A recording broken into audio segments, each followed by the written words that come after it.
Tan felísimas los oyentes, gracias a la Cris Cabezas, Luis Fernando Torres, que lo mencionamos, Poli Ugarte, que lo mencionamos, Paola Ventimilla, mira tú, nos habíamos olvidado de Paola, legisladora nacional que renunció para ser candidata a alcaldesa del Distrito Metropolitano de Quito por el Partido Social Cristiano, Carlos Falqués Batallas, que también lo habíamos mencionado, pero se nos pasó en el recuento.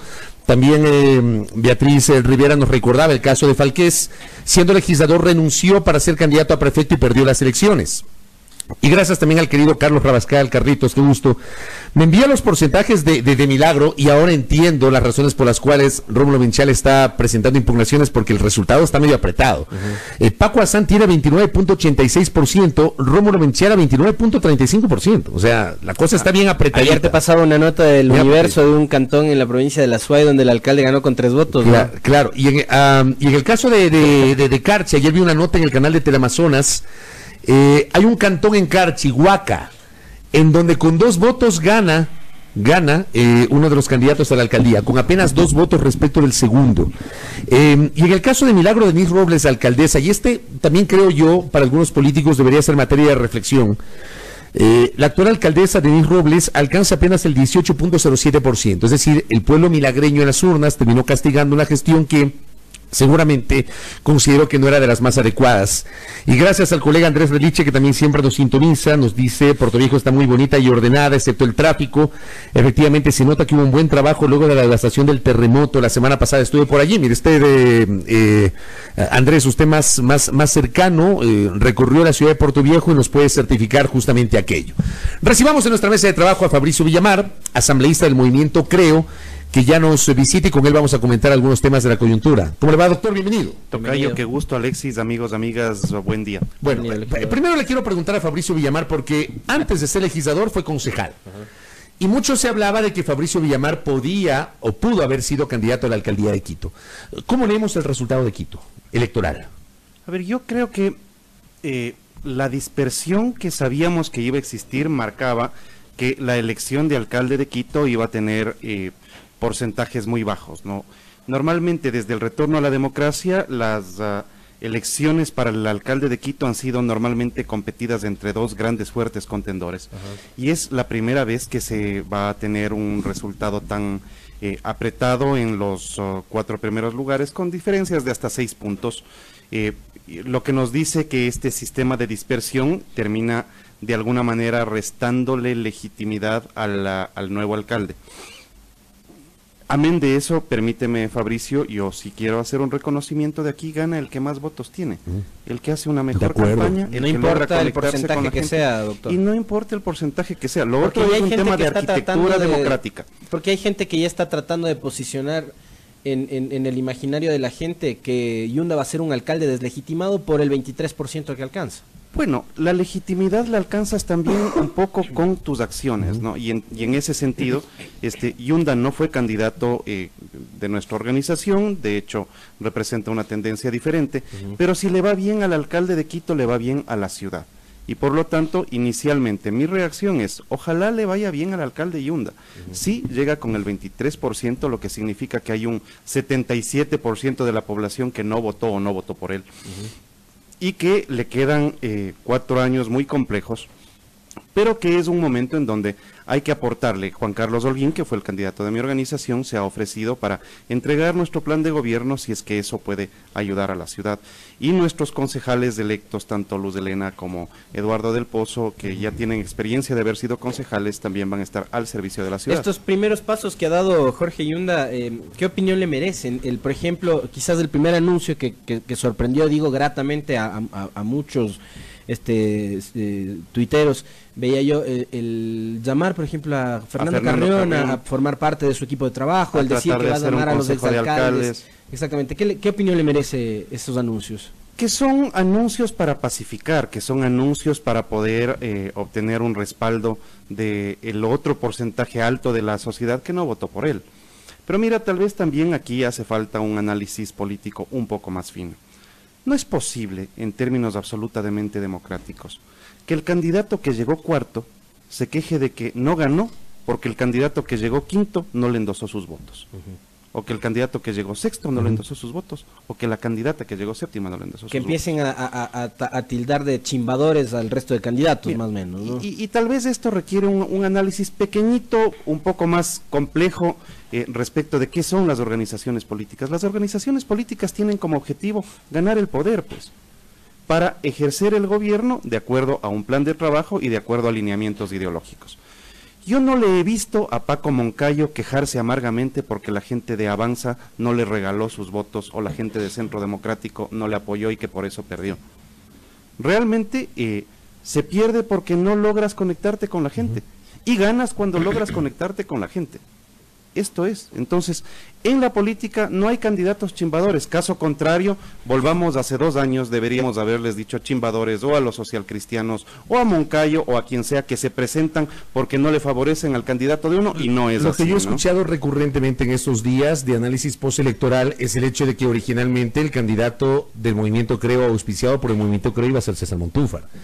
Resulta que Guillermo Lasso termina decantándose por la candidatura de Juan Carlos Holguín y el momento de la revisión entre los 18 candidatos uno se encuentra con varios teóricamente de una tendencia similar. Paula Ventimilla, Juan Carlos Holguín, César Montúfar, Juan Carlos Solines, por mencionar 4 ejemplos. Entonces hay gente que dice, ¿qué pasó con la unidad? Yo me parece que leí, no sé si tú leíste con Tertulio un tuit de Mauricio Pozo, que inicialmente iba a ser el candidato social cristiano a la alcaldía, y que él había planteado, lo tuvimos acá, cuando decidió declinar su postulación, él había planteado aquí en esta mesa de trabajo la necesidad de que haya una suerte de unidad y él decía, no encontró la unidad de la tendencia. Es que todo el mundo te va a plantear exactamente lo mismo, es decir, Mauricio Pozo va a decir, yo no fui candidato porque no, el resto no me apoyaba. Y el otro, y el otro decía, lo mismo. Claro, tengamos unidad, pero vengan, apóyenme a mí, pues. Al final es un tema de egos, ¿o no? Nadie quiere declinar la candidatura. Es también un tema de egos, pero también es un tema de principios, pues, Fabricio.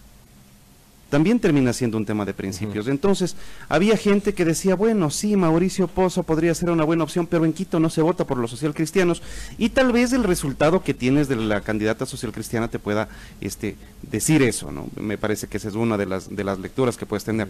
Otra de las lecturas que puedes tener es, por ejemplo, Creo es la organización que tuvo una altísima votación en las anteriores elecciones. ¿Por qué le va a ceder un espacio a alguien que ha perdido 6 de 7 elecciones? Por estrategia quizás, doctor. Le pregunto esto ¿por qué? Porque los entendidos señalan y ubican a Creo como uno de los grandes perdedores de este proceso electoral, fijándose más o menos en los resultados que obtienen sus aspirantes en Guayaquil, en Quito y lo que ocurrió en Azuay. A ver, en el Guayas, Poli Ugarte como provincia logra tener, me parece que alrededor del 15-17%, que es 3 veces más de lo que obtuvo el anterior candidato a prefecto. Entonces, ahí me parece que hay un espacio que se va construyendo. El anterior candidato a prefecto fue César Monge. Mira tú, sí creo. Hay unos resultados en Quito que también vale la pena reconocerlos. Todo depende de cómo lo leas, Tocayo. En las anteriores elecciones Quito tuvo un concejal de Creo, ahora tiene 2. En las anteriores elecciones Creo no presentó candidato a alcalde de Quito. Ahora resulta que Juan Carlos Holguín sale como uno de los candidatos a los cuales la gente le reconoce como un gran candidato. Alcanzó casi el 7% en la votación. Sí, pero un gran candidato, un tipo serio que hizo una política diferente, pero además es una persona que se presenta por primera vez y logra tener una votación respetable en Quito, que Quito es una ciudad difícil. Sobre el tema de Poli Ugarte, 13%. Sí, está bien. Pierina Correa logra el 17%. Y creo que sigue siendo 3 veces más que lo del anterior. Correcto. ¿Ahí percibe una suerte de crítica o no? No, de hecho, más bien es un rescatar la votación de Poli Ugarte en una provincia que también es difícil, en una provincia en donde al menos el bipartidismo siempre... Pero cede posiciones, creo, en estas elecciones, doctor. Yo pensaría que en algunas partes sí, hay algunas sorpresas que son incómodas. Lo de Azuay con me da Esteban muchísima Bernal, por ejemplo, pena que estaba liderando por las Esteban Bernal, encuestas. exactamente, que lideró las encuestas hasta 10 días antes. Y Esteban fue un gran legislador. Fue un gran legislador, un gran representante. Nosotros lo de destacamos aquí varias veces en estos micrófonos.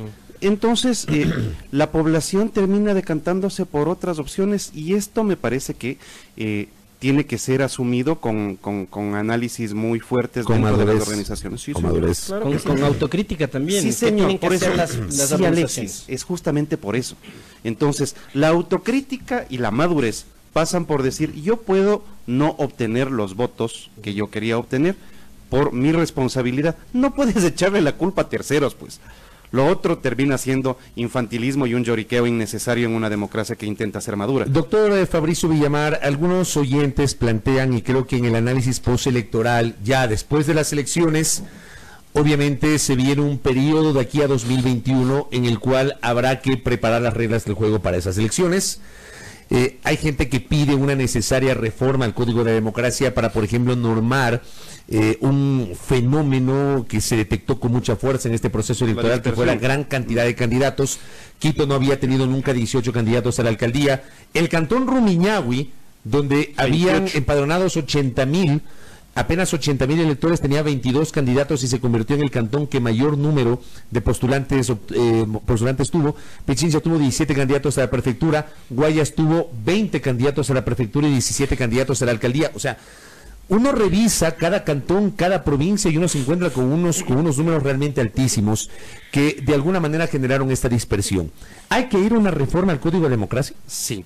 A ver, pero ¿qué es lo que dice la Constitución? La Constitución te dice que los ecuatorianos tienen derecho a participar políticamente en las decisiones de su país, a pertenecer y a fundar organizaciones políticas, y esto en función del marco legal existente. Entonces tú tienes organizaciones políticas que se conforman en torno a cacicazgos locales, y tú puedes multiplicar esto normalmente. Mira,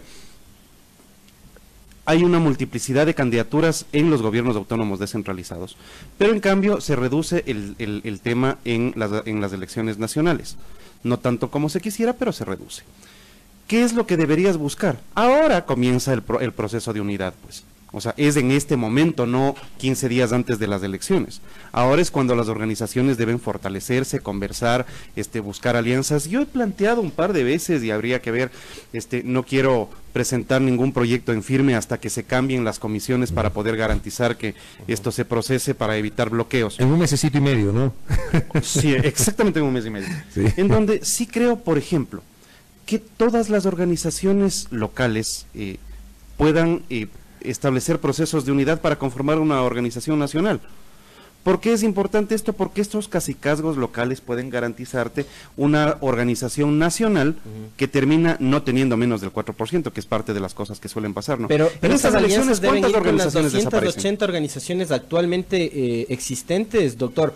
O quizás el Ecuador ya debería asistir a un momento de recomposición de las organizaciones políticas para quedarnos, qué sé yo, con 6, 8 organizaciones, que a mí igual me siguen pareciendo demasiadas, sí, pero nacionales, incluso para que los candidatos a nivel provincial no terminen en esos espectáculos bochornosos del camisetazo. Sí, pero tienes un adicional. Yo no me atrevería a decir en el Ecuador tienen que haber 4, 6, 8 organizaciones políticas. Lo que sí te podría decir es que a mí me parecería interesante que haya un proceso de juntarse las organizaciones en torno a cercanías ideológicas. Exacto. Ahora, el problema es que las cercanías ideológicas tienen que ser definidas y aceptadas por quienes lideran las organizaciones. Y eso no siempre ocurre. Sí, señor. Entonces tú tienes el arte del camisetazo, en donde resulta que una persona ha pasado por 5 o 6 organizaciones y sigue estando en la palestra. Entonces hay que tener cuidado con eso, independientemente de que tú puedas tener diferentes lineamientos ideológicos. Que te muevas entre lineamientos ideológicos no me extrañaría tanto como que te muevas, que el día de ayer fuiste candidato por Alianza País y ahora eres social cristiano. O sea, ahí evidentemente el asunto no pasa por el servicio ni por el lineamiento ideológico, ahí pasa por el interés, pues. Doctor Fabricio Villamar, se me termina el tiempo. Entiendo que usted está planteando una serie de modificaciones constitucionales. Ajá. Una de esas, reducir el número de legisladores. Sí. ¿Qué nomás plantea usted? A ver, el marco es el siguiente. Yo creo que el Ecuador ha abierto un espacio de discusión sobre si tiene que sobrevivir el Consejo de Participación Ciudadana o no. Como te imaginarás, nosotros sostenemos que esa es una organización, un órgano de gobierno que tiene que desaparecer. Y la única forma de hacerlo es vía modificación de la Constitución. Ahora, la Constitución tiene 3 mecanismos para reforma. La una es la enmienda, que se hace entre los legisladores, puertas adentro, y que requiere 2/3 partes de la votación y un tiempo de 1 año entre el primero y segundo debate. La otra opción es una constituyente, y la otra es una reforma constitucional. La reforma constitucional tiene 3 vías. La una porque la propone el presidente de la República, la otra porque los ciudadanos recogen firmas, y una tercera porque la Asamblea toma la decisión de preparar un proyecto de reforma constitucional y median 90 días entre primero y segundo debate. Y que debe ser refrendado por el pueblo en las urnas. Y que tiene, estos tres últimos casos tienen que ser votados por los ecuatorianos, ¿no es cierto? Es un referéndum. Ahora bien, para que eso suceda tienes que preparar un proyecto. Y yo lo que digo es por economía, por un tema de hacer las cosas bien. No puedes someter solamente este tema del Consejo de Participación Ciudadana a consulta popular, porque si ya te metes en un proceso de reforma de la Constitución, ¿por qué no hablamos, por ejemplo, de la reducción del número de asambleístas?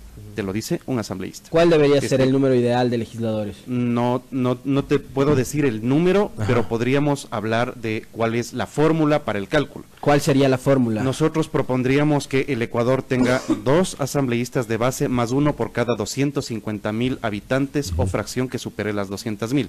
Eso termina reduciendo al Parlamento más una reducción de los 15 asambleístas nacionales a 10 asambleístas nacionales, y esto termina provocando una reducción de alrededor del 20% del tamaño de la Asamblea, manteniendo los mismos porcentajes de representación, que es lo importante, porque el día de mañana los asambleístas del Guayas van a decir, no, a mí no me reduzca nada porque yo dejo de ser el 20% de la votación de la Asamblea. Entonces, no pierdes representación, pero bajas el número de asambleístas. ¿Qué otra cosa estamos proponiendo?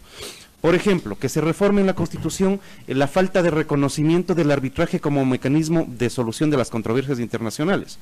Porque resulta que en función de eso es que el Ecuador denunció 19 tratados que nos han costado como república 650 millones de dólares en la balanza comercial. Estamos proponiendo, por ejemplo, la independencia del Banco Central. ¿Por qué? Porque el Banco Central no puede estar al vaivén del gobierno de turno. Como era en la Constitución del 98. Como era en la Constitución del 98. Estamos planteándonos, por ejemplo, tú tienes un montón de garantías para las personas privadas de la libertad.